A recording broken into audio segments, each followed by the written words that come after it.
शाम के 5 बज चुके हैं और वक्त है 5 बजे की 5 बड़ी खबरों का। सबसे पहले बात होगी दिल्ली के रामलीला मैदान में वोट चोरी के मुद्दे को लेकर कांग्रेस की महारैली की। दूसरी खबर में बात करेंगे पंकज चौधरी की, जिन्हें यूपी बीजेपी अध्यक्ष की कमान मिल चुकी है। तीसरी खबर में बात होगी इंटरनेशनल साइबर फ्रॉड नेटवर्क को लेकर, जिसका खुलासा हो चुका है। चौथी खबर में हम आपको आज बताएंगे कि कैसे दिल्ली पुलिस की क्राइम ब्रांच टीम ने गाजियाबाद में नकली दवा फैक्ट्री का भांडाफोड़ किया है। और पांचवी खबर में आज हम बात करेंगे ऑस्ट्रेलिया के सिडनी की, जहां यहूदी समुदाय को निशाना बनाकर बोंडी बीच पर गोलीबारी की गई। इस घटना में कई लोगों के हताहत होने की खबर है। तो दिल्ली के रामलीला मैदान में आज कांग्रेस पार्टी वोट चोरी के मुद्दे पर प्रदर्शन कर रही है। कांग्रेस के नेता बीजेपी पर लगातार निशाना भी साध रहे हैं। कांग्रेस वोट चोरी का आरोप लगा रही है और पार्टी का आरोप है कि चुनाव प्रक्रिया में गंभीर अनियमितताएं हो रही हैं। इसमें सरकार और चुनाव आयोग की मिलीभगत से लोकतांत्रिक व्यवस्था को कमजोर किया जा रहा है। सत्ता है वो वोट चोरी करते हैं, देखिए आपके सामने पड़ा है। वो वोट चोरी करते हैं, 10,000 रुपए चुनाव के समय, चुनाव हो रहा है, 10,000 रुपए वो देते हैं। उनके इलेक्शन कमिश्नर है, जिनके नाम अभी प्रियंका जी ने लिए, मैं भी ले लेता हूं। है ज्ञानेश कुमार, डॉक्टर सुखबीर सिंह सांधू, डॉक्टर विवेक जोशी।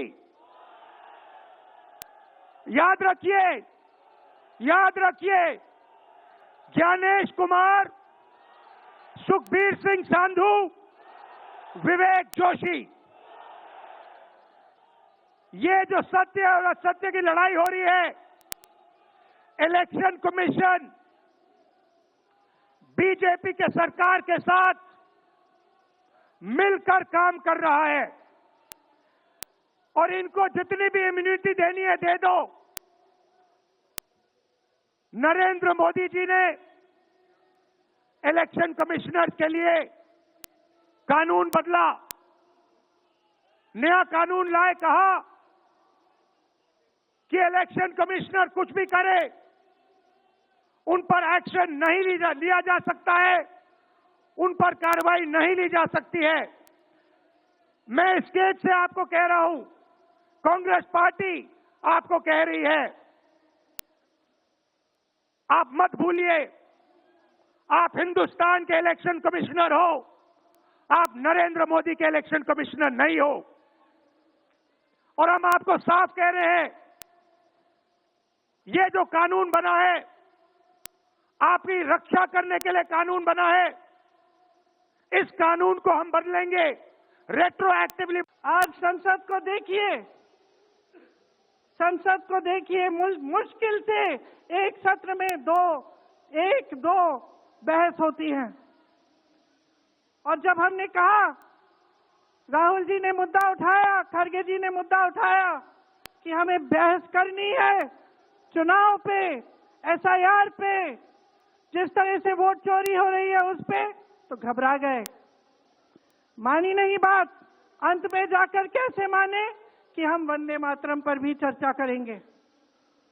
तो हम संसद में ये बहस करते रहे कि राष्ट्रगीत किसका है, राष्ट्रगीत कैसे बना, राष्ट्रगीत क्यों बना, और जो बड़ी बड़ी समस्याएं हैं जिससे आप जूझ रहे हो, बेरोजगारी, महंगाई, पेपर लीक, उसके बारे में चर्चा करने की हिम्मत नहीं है। हिम्मत क्यों नहीं है?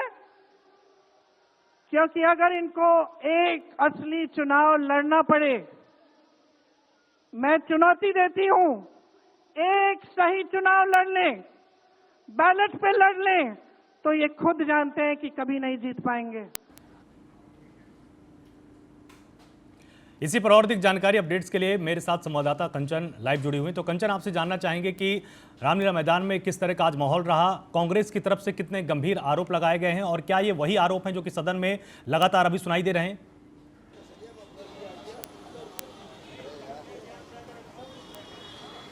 जी बिल्कुल, देखिए आज दिल्ली के रामलीला मैदान से कांग्रेस अध्यक्ष मल्लिकार्जुन खड़गे, कांग्रेस की पूर्व अध्यक्ष और सीपीपी चेयरपर्सन सोनिया गांधी, कांग्रेस की जो है लोकसभा में नेता विपक्ष राहुल गांधी और सांसद वायनाड से सांसद और जो है महासचिव प्रियंका गांधी वाड्रा ने जो है भारतीय जनता पार्टी, ना केवल भारतीय जनता पार्टी बल्कि चुनाव आयोग पर भी जो है गंभीर सवाल लगाए हैं और वो सब वही सवाल दोहराए गए हैं जो लगातार वो पिछले कई महीनों से दोहरा रहे हैं। हम आपको बता दें, राहुल गांधी ने चुनाव आयोग को लेकर जो है पिछली बार 3 बार प्रेस कॉन्फ्रेंस वो कर चुके हैं। किस तरीके से हरियाणा में वोटों की चोरी हुई, किस तरीके से वोटों को ऐड किया गया और काटा गया, उसको लेके जो है जनता के सामने चुनाव आयोग द्वारा दस्तावेज जो दिए गए थे उसमें से जो है वो जनता के सामने पेश किया और समझाने की कोशिश करी थी। और आज फिर राहुल गांधी ने जो है अपना संबोधन दिया।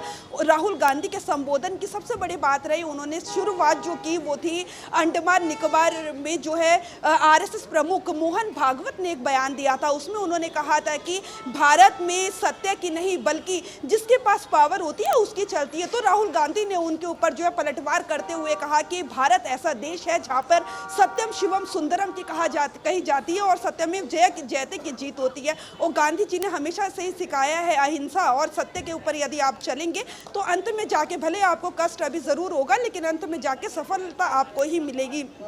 बात करें चुनाव आयोग को लेकर तो राहुल गांधी ने बड़े गंभीर आरोप लगाते हुए कहा कि जिस तरीके से ज्ञानेश कुमार और तमाम 3 लोगों की टीम मिलकर काम कर रही है, भारतीय जनता पार्टी के फेवर में काम कर रही है, लेकिन एक दिन जब सरकार का तख्ता पलट होगा तो इन तीनों को ही छोड़ा नहीं जाएगा। चुनाव आयोग को पक्ष और सत्ता पक्ष और विपक्ष इन दोनों से इतर होके किसी के नॉन बायस्ड होकर काम करना चाहिए, बजाय इसकी कि किसी एक की साइड ले। चुनाव आयोग ऐसी संस्था है जिसमें जो है किसी की पक्ष ना लेकर और आगे संविधान के तहत, अपने मूल्यों के तहत, एक संवैधानिक संस्था है, मूल्यों के तहत उन्हें काम करना चाहिए। लेकिन चुनाव आयोग इस तरीके के काम नहीं कर रहा है। वोटों की चोरी हो रही है, बेरोजगारी दिन पे दिन जो है भारत में बढ़ती जा रही है, युवा बेरोजगारी है, जेनजी की बात करें, शिक्षा का स्तर इतना ज्यादा महंगा हो गया है। तमाम जो मुद्दे हैं वो राहुल गांधी ने उठाए। ना केवल इतना ही बल्कि उन्होंने कहा कि वार करते हुए चुनाव आयोग और नरेंद्र मोदी पर भी कि उनका यदि आप बॉडी लैंग्वेज देखेंगे तो पहले कुछ उनका जो बॉडी लैंग्वेज हुआ करता तो वो अलग है, लेकिन अब प्रियंका गांधी वाड्रा ने उनके ऊपर जो है सीधा निशाना साधते हुए कहा कि अब हम जब पार्लियामेंट में, संसद के सदन में उनसे मिलते हैं तो वो हमसे आंख नहीं मिला पाते हैं। और वो आंख इसलिए नहीं मिला पा रहे हमसे आज क्योंकि उन्हें पता है जो वो वोट चोरी कर रहे हैं उस वोट चोरी का गणित जो है हमारे पास आ चुका है और हमने जनता के सामने रखा है। कहीं ना कहीं घबराहट जो है भारतीय जनता पार्टी में छोटे नेताओं को नहीं बल्कि सीधा गृह मंत्री अमित शाह और प्रधानमंत्री नरेंद्र मोदी को जो है ले बैठ रही है। तो ऐसे में उन्होंने साफ तौर पे कहा कि ये जो सरकार आज प्रधानमंत्री नरेंद्र मोदी बने हैं वो वोट चोरी से बने हैं।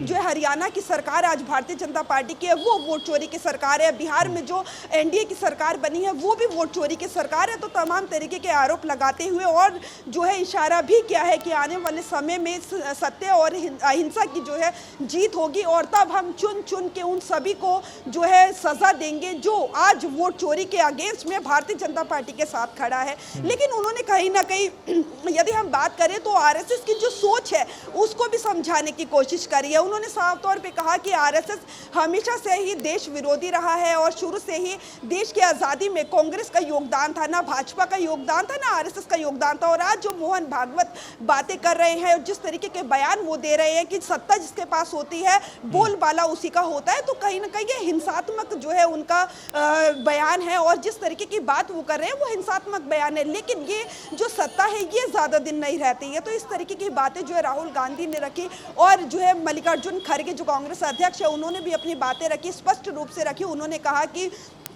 आज भले ही हम जो है संकट में है, संघर्ष कर रहे हैं, राहुल गांधी आपके संघर्ष के साथी है, हमें जरूरत है तो केवल आपके साथ की। जिस दिन भी सत्ता का पलटवार होगा उस दिन जितने भी लोग संविधान को चोट पहुंचाने की कोशिश कर रहे हैं, गरीबों की, एससी एसटी ओबीसी को जो चोट पहुंचाने की कोशिश कर रहे हैं उन्हें छोड़ा नहीं जाएगा। और मल्लिकार्जुन खड़गे के बयान में एक और बड़ी बात यह रही कि उन्होंने साफ तौर पर कहा कि ये जो भारतीय जनता पार्टी है ये संविधान को चोट पहुंचाना चाहती है और चोट पहुंचाने का सबसे पहला कदम उनका यही है जो बाबा साहब भीमराव अंबेडकर ने हर व्यक्ति को एक वोट देने का जो अधिकार दिया था, उस वोट के अधिकार को भारतीय जनता पार्टी वोट चोरी करके छीन रही है। तो इस तरीके की बातें जो है साथ आज राहुल गांधी, मल्लिकार्जुन खड़गे ने रखी और प्रियंका गांधी वाड्रा ने भी रखी। तो तमाम जो वोट चोरी के बारे में लगातार राहुल गांधी मुद्दा उठा रहे। अगर आपकी पूरी बातों को ध्यान से समझा जाए तो सिर्फ वोट चोरी के मुद्दे पर ही ज्यादा फोकस किया गया, प्रधानमंत्री नरेंद्र मोदी पर ज्यादा फोकस रहा। अगर कुछ वोट चोरी से संबंधित घटना देश में हो रही है, इसका क्या कानूनी पहलू हो सकता है, क्या इसके लिए सुप्रीम कोर्ट जा सकते हैं, इसके संदर्भ में अभी भी कांग्रेस बिल्कुल चुप है, क्योंकि लगातार बीजेपी की तरफ से ही पलटवार है कि अगर आपके पास सबूत है, अगर आपके पास इस बात की पुख्ता जानकारी की वोट चोरी हो रही है, तो आप सुप्रीम कोर्ट आप जा सकते हैं। इस पर अभी भी कोई बात नहीं कांग्रेस की तरफ से कही गई।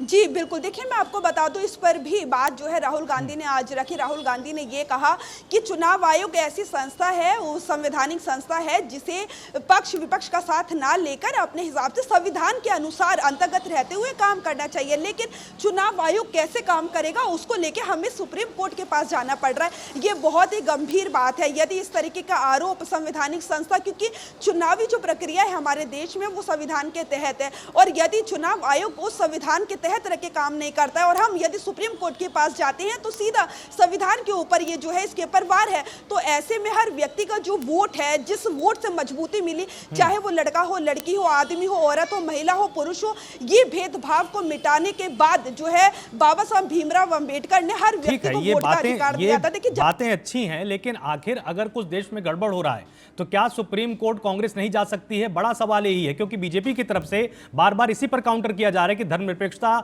समाजवाद, पंथ निरपेक्षता, इन सब की बातें सुनने में अच्छी लगती हैं। अगर कहीं संविधान को कोई डैमेज कर रहा है तो उसको सुनने की या संविधान की व्याख्या की पूरी शक्ति सुप्रीम कोर्ट के पास है। शिकायतें एक भी नहीं हो रही है, सिर्फ मंचों से आरोप लग रहे हैं। तो क्या इस पर किसी तरह की कोई टिप्पणी राहुल गांधी जी की आई है? प्रियंका जी ने कुछ बोला या मल्लिकार्जुन खड़गे जी ने बोला कि नहीं, हम इसमें कानून का सहारा लेंगे?